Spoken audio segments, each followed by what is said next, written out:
Mandang people, mabuhay. Mini miss you. Mini miss you. Hello, Mandang people, mabuhay. Mini miss you. Mini. So, ayun nga po, guys. Nandito ba ako sa bahay? Ayan, guys. So, wala po kaming pasok ngayon. Ayan.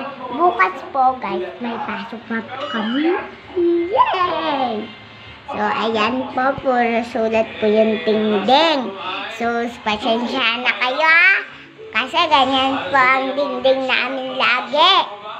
Puro sulat kasi ginagawa ko po yung blackboard. Hello! So, ito po yung kapatid ko. Wait lang po. So, ayan po siya. Sorry, guys. Ayan po siya. Naglalaro po. Hello! Tatutoy! Toto! So, ayan. Ayaw niya po magpakita ng laro niya. So, nilalaro niya, guys. Ayaw niya po iparinig. Kasi, busy po siya. Hindi ko po mapakita yung mukha niya.